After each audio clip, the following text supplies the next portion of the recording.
G'day guys, welcome back to another episode of the CoolDadCollective podcast. It's a podcast that is for dads by a dad, talking everything there is to talk about fatherhood, the ups, the downs, the trials, the tribulations, everything in between. And sorry, my watch is going off. But I've just had some absolute carnage issues with my camera and my microphone, which has been so much fun to figure out. But hey, we're here, we're ready to talk about the dad life, ready to talk about the week that was. We're obviously a week behind. I apologize for that. I don't really apologize. I do, but I don't. I was death's door. I was dying literally last week. One of the worst weeks that I've ever had in terms of sickness. I did get the old Wuhan sniffle and it wasn't very fun. It's the first time I've ever got it. Honestly, first time I've ever got it in 5 years, and boy, did it got me. It got me. I may be looking a little bit paler around. Sorry, I'm just going to move that camera a little bit closer. There we go. I am looking a little bit paler and skinnier. I'm actually down 9 kilos. I think I lost about 9 kilos through the whole experience. It was awful. Couldn't eat, just cold sweats. Literally those times where it was 28 degrees and I had a hoodie on because I was freezing cold. It was a bit of a nightmare, and made worse with the fact that I have kids. So I felt really bad that my partner Kia had to take the reins of the house for the majority of the week. And I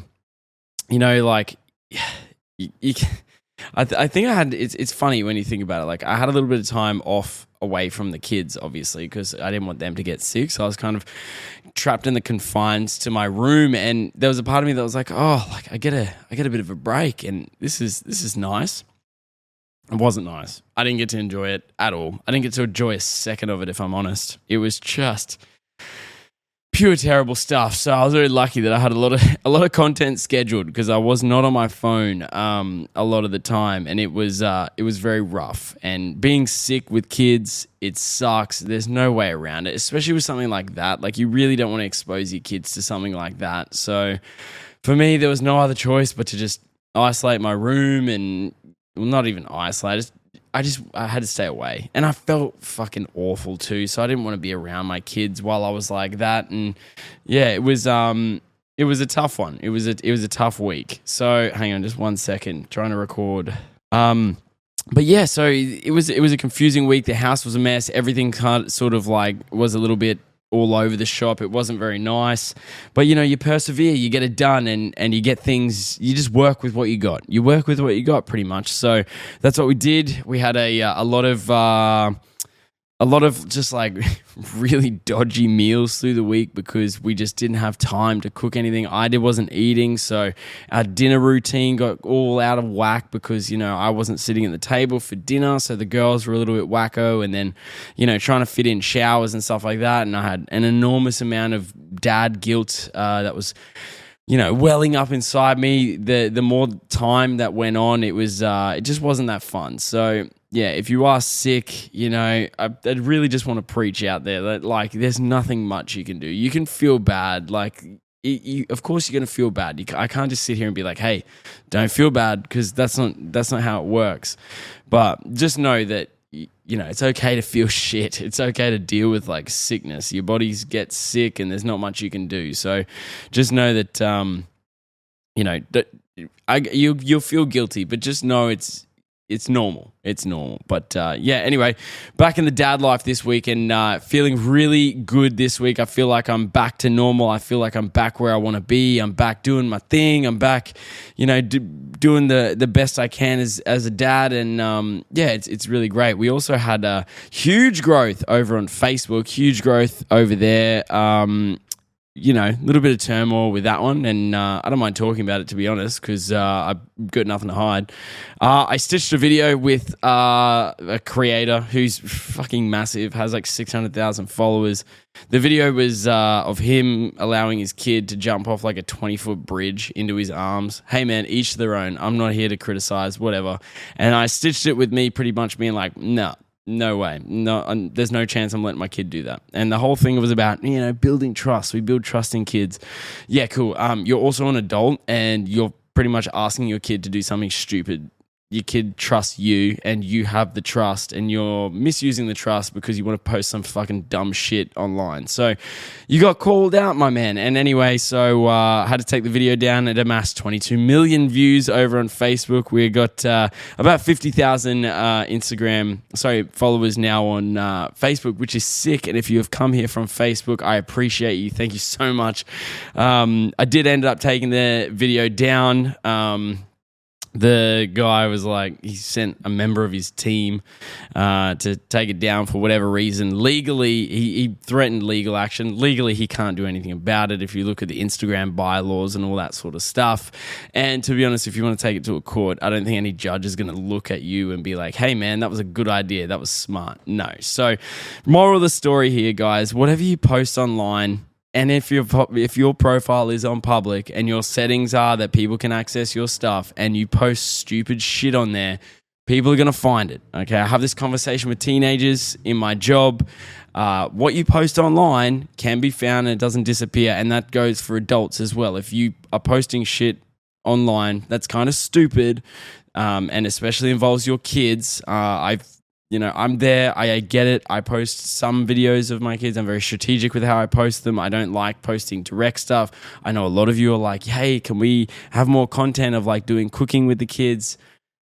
I appreciate that, but unfortunately, it's not my kids' decision. It's my decision to be online, not theirs. I'm very strategic with how I put them online. There's going to be not much stuff to do with my kids online. This is about dads. This is about parents. This isn't about kids. I'm very, very conscious of that. I understand the scale that social media has. And so just be very careful with what you post online because it obviously stays there. And, how people view it, how people judge it. If you post stuff online, you will be judged. People judge you. It's the way it is. And, that's something I think is really, really, really important that for parents of teenagers, parents of everything, and I'm very open. I am a teacher. I see it day to day. I see the dangers of social media, but I also see a lack of knowledge from parents in terms of social media. Your kids are on it. You need to understand it. It's not a matter of, they're kids. They know so much more about technology. No, it's your responsibility to be up on it as well. Some of you, it's hard to hear that because you don't know what you're looking at, and that is fully understandable. But at the end of the day, you shouldn't be relying on other people to teach your kids about online safety. That's your job. They're your kids. Blah, blah, blah. Anyway, sorry. That's not a negative thing. I just think it's important to understand, especially with kids, especially with posting your kids online, the scale of that. So even for me personally, when I posted that video, I didn't mean anything negative by it. The video is literally me being like, absolutely not. I wouldn't do that with my kid. And the joke was that I don't have the upper body skills to catch my kid. But also I didn't really think that was going to get 22 million views. And if I'm honest, out of all my videos, I wish it wasn't that one because a lot of people were commenting on my, on my little headphone dint. I don't actually game that much. It's just the shape of my head, unfortunately. So I don't even know what the guy was worried about, honestly. The whole comment section was just people roasting me for my weird shaped head. So whatever, man. But so just be conscious of that, guys. It's something that's I see it from the start, and I can see it from those adolescent years. It can be dangerous. It's a very vicious tool to have in the hands of a 13, 14-year-old. So make sure you're aware of what social media can do and make sure you're educating your kids on it because it's very important. It's something that doesn't go away, and it's something that I feel like the generation before us, obviously, it was the Wild West, my generation of kids. So when I was a teenager, my parents knew nothing of the internet. It was crazy, and I was kind of I could access whatever I wanted, and that was not always a good thing. So just being conscious of that as well. So I don't know, take that what you will. I'm not being negative about it. Like I said, I just think it's an important thing to sort of be aware of, and I didn't think I'd actually spend this long talking along that. So yeah, anyway.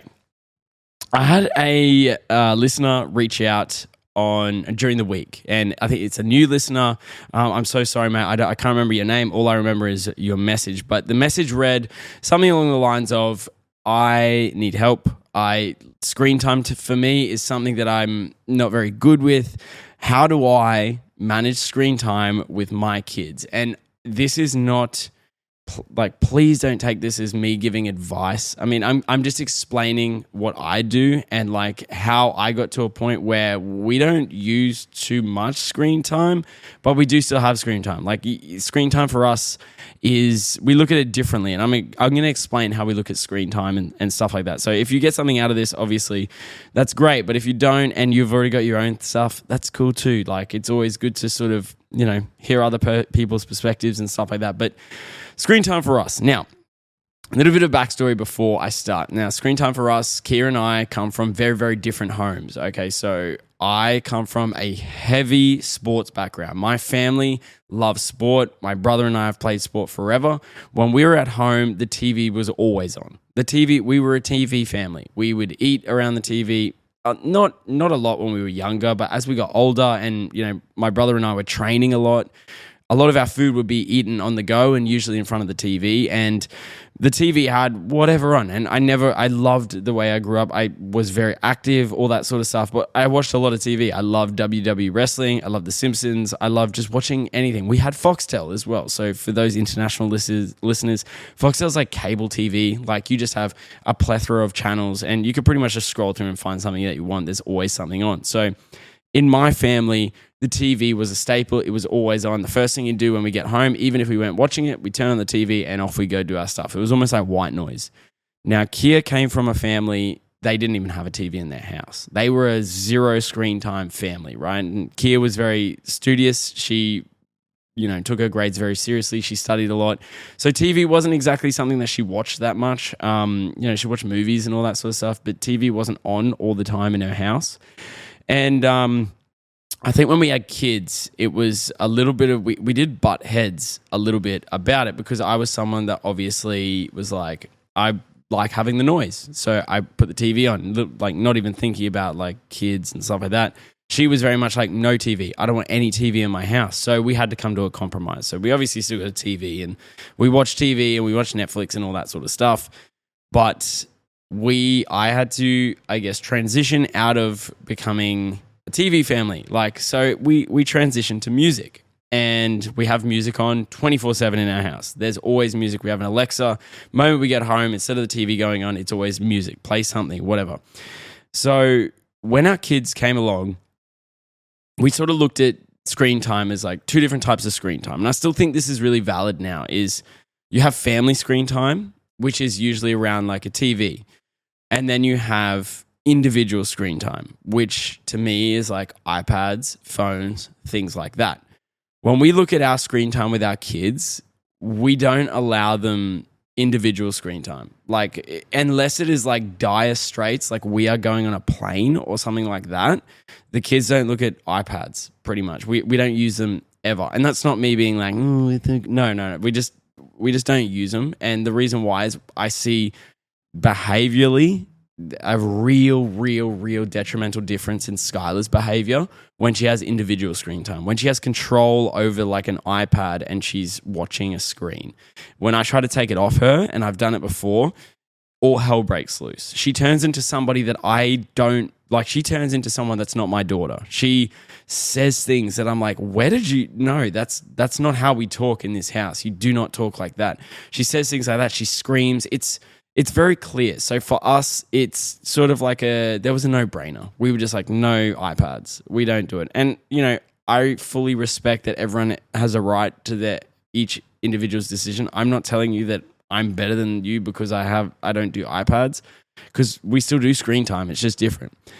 But yeah, no iPads for us. But what we do is we have what we look at is like family screen time. So family screen time for us is we all watch a movie, or maybe we sit down and we're watching like a travel YouTube channel, or maybe even we're watching Bluey or like Peppa Pig or something like that. Yes, Peppa Pig, blah, blah, blah. My kid's an asshole. She's learning from me, not the TV. Don't blame a TV show because your kid's a dick. But anyway, so that being said, that's how we control our screen time. We are pretty open with screen time. Like, I don't put like really, really strict stuff on it, but they just don't have individual screen time. Like, if I'm watching TV, that's what they're watching. So if I'm watching like the football, they're watching the football. It's not, I'm watching the football, here's an iPad. No, it's just deal with it. Watch the football, right? Likewise, if they're watching Bluey on a Saturday morning and I'm doing housework, they're watching it on the TV. Main reason for that is, and it's likewise about a video that I posted not long ago about Peppa Pig and this crazy, the dark Peppa Pig that's on YouTube. If it's on the TV, I'm going to see it. That's pretty clear. It's a clear way for me to vet what they're actually watching. If they're on their iPad, kids are smart, man. Kids are smart. There are 2-year-old kids who can navigate an iPad. I know adults, fully grown adults that don't know how to navigate an iPad, and 2-year-old kids know exactly where to find things. That's another reason we eliminated individual screen time. It's just too easy for them to hide. If it is on a big screen, if some weird shit pops up, I'm there. I already know. I can see it. I can hear it. I'm in there like swimwear, very quick. And so we've, I guess, allowed ourselves to kind of get to a point where the girls, and it is hard, when we go out to dinner, the girls aren't allowed screens, and it fucking sucks sometimes. It's choose your heart, Do you want them to be on a screen 24/7? That's fucking just as hard as them running around being crazy. And at the end of the day, boomers are going to look at you. If your kid's on an iPad, they're going to look at you like a shit parent. And if your kid's running around at a table, they're going to look at you as shit parent. So choose your shit parent. You know what I mean? And at the same time, fuck what they think. Don't worry about that. You're doing the right thing, whatever you choose to do. Because I fully understand if you go to a restaurant and you don't want to be a burden to other people, screens are the best way to go. But at the same time too, you got to teach your kids to be bored. Number one skill for kids, for toddlers, teach them to be bored. Being bored is a part of life. You cannot always be entertained. That's a sad reality of life. You can't always be entertained.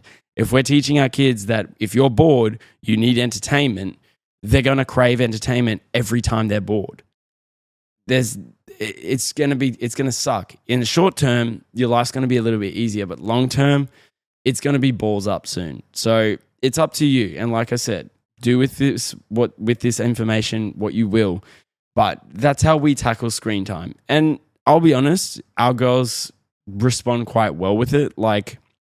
You may be someone you can give your kid an iPad, they'll just watch something that you've given them and they'll be like, Mom, Dad, it's finished. We don't have those kids. Skylar will find whatever she wants on YouTube, and I'm well aware of that.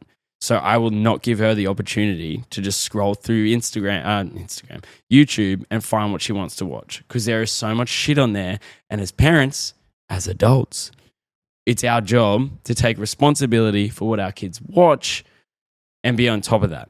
And that's the same with a lot of things. And it's tough to hear sometimes, because I think, kids are the biggest reflection on ourselves, right?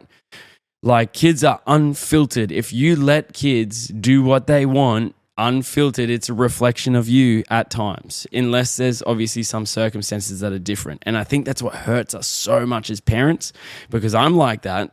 Sometimes it hurts so much when we come home after a Tuesday and I spent all this time, playing different games with the girls. Yep, but they have 30 minutes of screen time watching Bluey when I'm trying to put, Summer to sleep. And when Kia's like, what did you do today, girls? And Scully goes, oh, we just watched Bluey. Kills me. But why does it kill me? It kills me because I know that's not what I want, Kia to think I do with the girls, because I know how that looks. So, yeah. I just got that question and I thought I'd never really spoken about what we do. And it hasn't really been intentional. It's just been observational. We just know Skylar's not good with screens. Her behavior changes. She turns into a gremlin, and we're aware of that. So choosing our hard, we'd rather her be bored and complain about it than the latter of trying to take away an iPad after she's been on it for an hour. So like I said, not me saying, hey, I'm really good, because my kids still watch screens. Screen time's a part of life. If you're honest, you could be a fool mamby-pamby and I'm a hippie person. Yeah, whatever. I don't care. Okay, good for you, dude. But my kids watch screens. It is what it is. They just don't watch their personal screens. We have family screen time. Very, very different. Anyway, we're actually coming to 20 minutes already. That was so quick. I feel like I was just yapping for a little bit of it. But anyway, we've got some cool stuff coming up. CoolDadCollective is this week. I'll be honest with you, and I'll get a little bit of my feelings this week. Not really in my feelings, but I'll be a little bit vulnerable if we're talking about it. this last week was really hard. It was really hard in terms of like Cool Dad Collective as well. Like, I think it's all well and good to like grow to a point.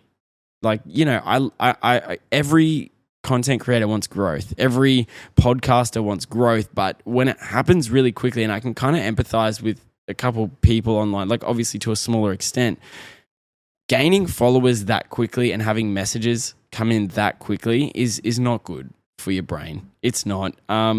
I got to a place where I was honestly scared to check my phone. Like it sounds really stupid, and like I said, I really want to check my privilege here because I know there's a lot of people out there, a lot of creators out there that are really busting their balls to catch a break in this algorithm, which is so fucking difficult to do. But yeah, it was hard. It was hard, and I think it was the first real realization going back to the first thing that like, oh shit, like anything I post on here has the potential to get viewed by 22 million people. And I think it got to me a little bit, and I think it also made me realize that like this shit's legit, and it almost scared me a little bit too. So I just want you guys to know this is all new to me as well. Like if people ask for opinions on things and they may disagree with things, and like I fully understand it, but I am also not used to having this many people listening to what I have to say. There's something really nice about when I used to do podcasts and 4 people would listen, because I knew that it wouldn't get blown out and conflated to certain things. So it does make me a little bit nervous, but at the same time too, like, you know, like you can't complain when you got a full plate when you're hungry, right? You asked to eat and you've got a full plate. So I don't know. I just wanted to let you guys know, like, this is all new for me as well. And when it comes to like asking for advice about parenting and stuff like that, like I'm not a professional. I'm not a great dad. I try my best to be. And if you're comparing yourself to me, I just want you to know that like I struggle too, and this is hard for me as well. And I'm obviously going to navigate things, and all I can do is document on it because I honestly don't know what I'm doing, and I'm just trying to do my fucking best.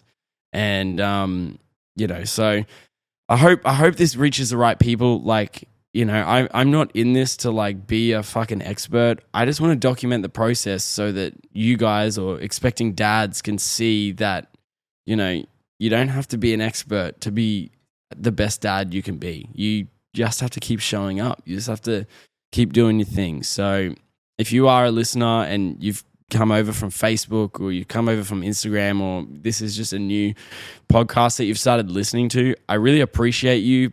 And I am going to do my best to give the best takes that I can on different avenues on parenting. But I just want you to know I make mistakes. I'm not really great at things. Excuse me. I make mistakes. I'm not really good at this. I'm learning as well.